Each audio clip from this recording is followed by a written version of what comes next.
प्रभु यीशु मसीह के नाम में सभी को जय मसीह की।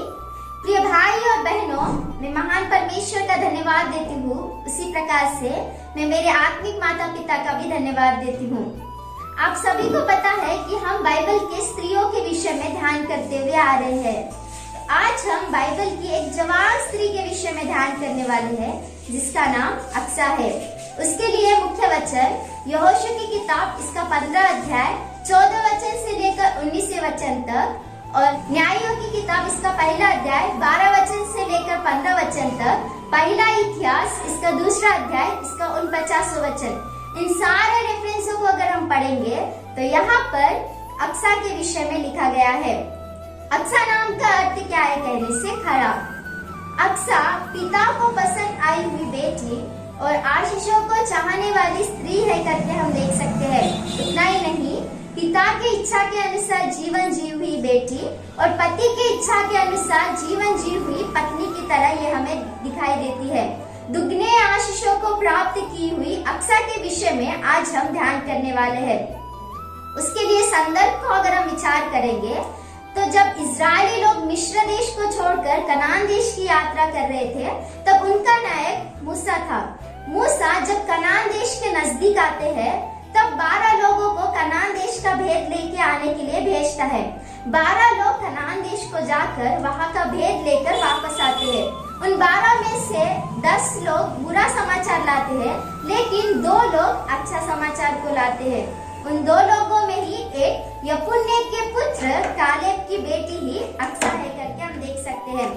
एक बार कालेब इस प्रकार से कहता है, जो कोई तेबेल के किर्यातर्सेत को युद्ध करके जीत के आएगा, उसे मैं अपनी बेटी देकर उसका विवाह कर दूंगा कहता है।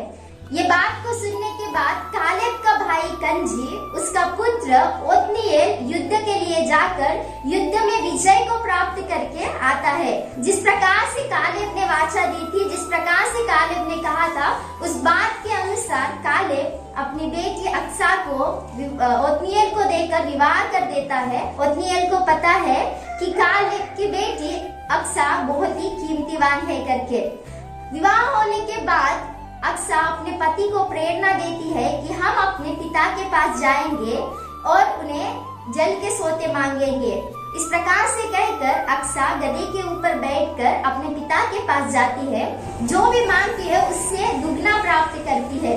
आज भी अक्सा जो है एक आदर्श की स्त्री तरह हमारे बीच में है।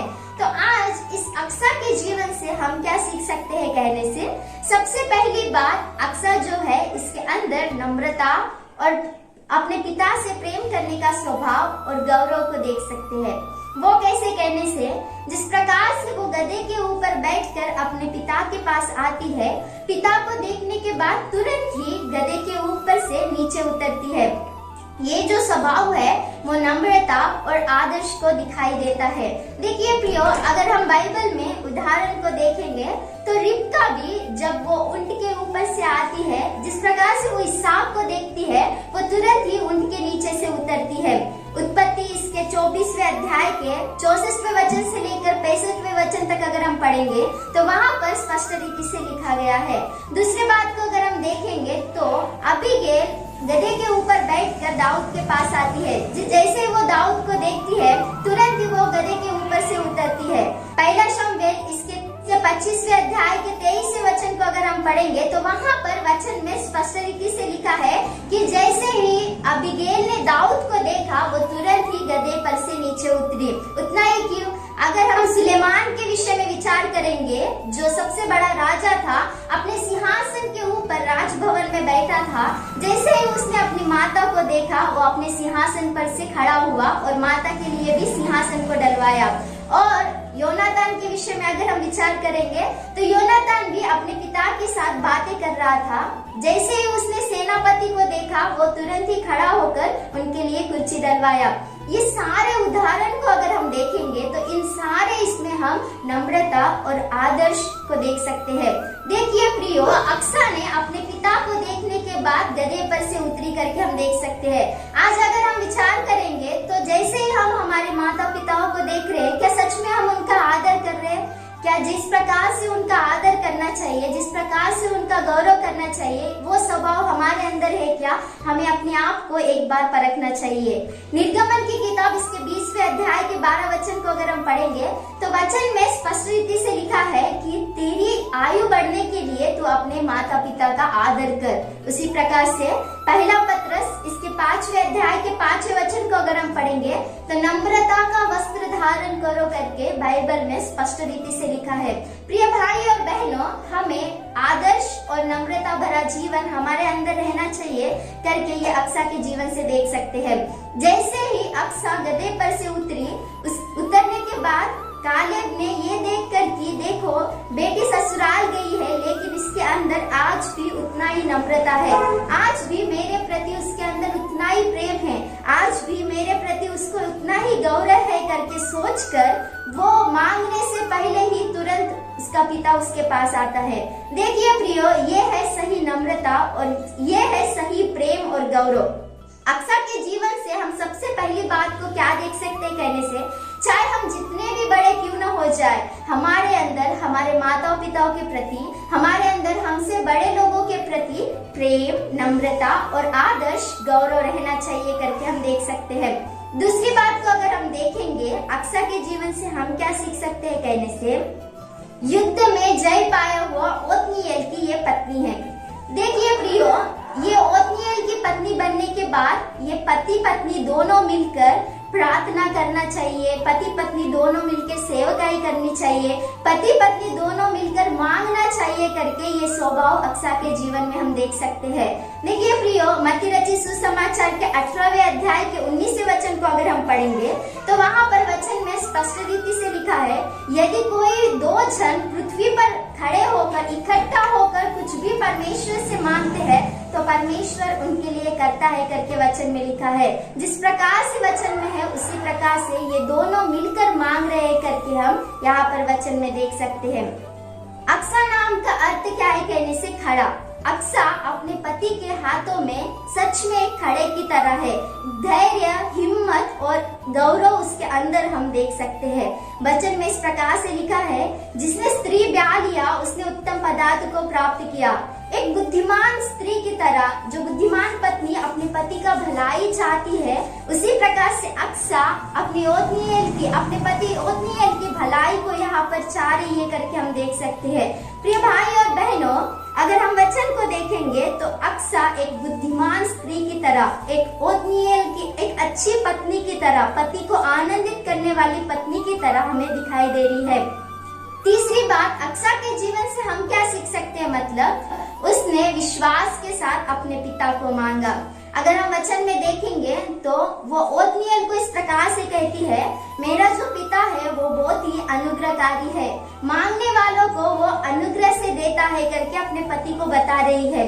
उस प्रकार से बताकर वो गधे पर से आकर अपने पिता को मांगती है। विश्वास के साथ उसने अपने पिता को मांगा और उसके पिता ने उसे दुगना आशीष दिया। उनके पास दक्षिण की भूमि थी, लेकिन भूमि शायद सूख गई होगी, वहाँ पर पानी नहीं रहा होगा, इसीलिए वो आकर जल के सोते को मांग रही है।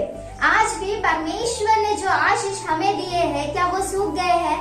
बहुत सारे लोगों के जीवनों में परमेश्वर का प्रेम ठंडा हो गया है। बहुत सारे लोगों के जीवनों में परमेश्वर के प्रति विश्वास ठंडा होते जा रहा है। बहुत सारे लोगों के जीवनों में परमेश्वर के प्रति जो भय और भक्ति है वो ठंडा होते जा रहा है। जिस प्रकार से अक्सा अपनी भूमि सूख गई थी तो पिता के पास आकर जल के सोते मांगी, आज भी हमें परमेश्वर के पास जाकर मांगना चाहिए। हमारे आत्मिक जीवन जो गिर गए हैं उसे बांधने के लिए हमें मांगना चाहिए। हमारा भय भक्ति जीवन और बढ़ाने के लिए और परमेश्वर के प्रति हमारा प्रेम बढ़ने के लिए और परमेश्वर के प्रति हमारा विश्वास बढ़ने के लिए हमें परमेश्वर के पास जाकर मांगना चाहिए। क्योंकि परमेश्वर का वचन इस प्रकार से कहता है, मत्ती रचित सुसमाचार इसके 7वें अध्याय के 7वें वचन को अगर हम पढ़ेंगे तो मांगो तो तुम्हें दिया जाएगा। और इसी प्रकार से यूहन्ना रचित सुसमाचार इसके 14 अध्याय के 14 वचन को अगर हम पढ़ेंगे तो वहाँ पर वचन में इस प्रकार से लिखा है, यदि कोई मुझसे या फिर मेरे नाम से कुछ भी मांगता है तो मैं उन्हें दूंगा। उतना ही नहीं, याकूब ने भी परमेश्वर से मांगकर आशीषों को प्राप्त किया करके उत्पत्ति की किताब इसका 32वें अध्याय के 26वें वचन से लेकर 28वें वचन तक अगर हम पढ़ेंगे तो वहाँ पर वचन में स्पष्ट रीति से लिखा है। प्रियो, लूका रचित सुसमाचार के 11 अध्याय के 13 वचन को पढ़ेंगे तो वहाँ पर वचन इस प्रकार से लिखा है, स्वर्गीय पिता अपने मांगने वालों को सब कुछ देता है करके वचन में लिखा है। तो आज हमें परमेश्वर के पास जाकर, जिस प्रकार से अक्सा ने अपने पिता के पास जाकर विश्वास से मांगा, उसी प्रकार से हमें भी परमेश्वर के पास जाकर विश्वास से मांगना चाहिए करके अक्सा के जीवन से ये तीसरी बात को हम देख सकते हैं। चौथी बात, अक्सा के जीवन से हम क्या सीख सकते हैं, मतलब इसने मांगकर दुगने आशीषों को प्राप्त किया। जैसे वो अपने पिता के पास जाकर जल के सोते मांगती है, उसके मांगने से अधिक उसके पिता ने उसे दिया। कालेब अपनी बेटी के विनती को सुनकर उसे 2 जल के सोते देता है करके हम देख सकते हैं। एक ऊपर के सोते और दूसरा नीचे के सोते। ऊपर के सोते किसे सादृश्य है, मतलब स्वर्गीय आशीषों को, आत्मिक आशीषों को सादृश्य है। और नीचे के सोते किसे सादृश्य है, मतलब भू संबंधित आशीषों को सादृश्य है। तो देखिए प्रियो, अक्सा ने 2 आशीषों को प्राप्त किया, एक स्वर्गीय आशीषों को और आत्मिक आशीषों को प्राप्त किया, दूसरा भू संबंधित आशीषों को भी प्राप्त किया करके हम यहाँ पर देख सकते हैं। इफिसियों की 32 के 3 अध्याय के 20 वचन को अगर हम पढ़ेंगे तो वहाँ पर वचन में इस प्रकार से लिखा है, जब हम परमेश्वर से मांगेंगे, हम मांगने से अधिक और सोचने से अधिक हमारा परमेश्वर हमें देता है। हमें भी परमेश्वर के पास जाकर मांगना चाहिए करके और मांग कर दुगने आशीषों को प्राप्त करना चाहिए करके अक्सा के जीवन से देख सकते हैं। तो अक्सा के जीवन से अभी हमने 4 बातों को देखा। सबसे पहली बात, अक्सा के जीवन में नम्रता और अपने पिता के प्रति प्रेम, आदर, गौरव का स्वभाव है।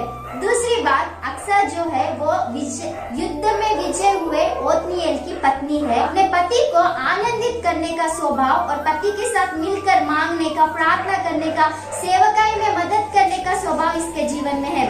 तीसरी बात को अगर हम देखेंगे तो ये विश्वास के साथ अपने पिता को मांगने का स्वभाव इसके जीवन में है। चौथी बात, मांग कर दुगने आशीषों को प्राप्त की हुई अक्सा है। इन बातों के द्वारा परमेश्वर आप सभी को आशीष दे। आमीन। Praise Lord.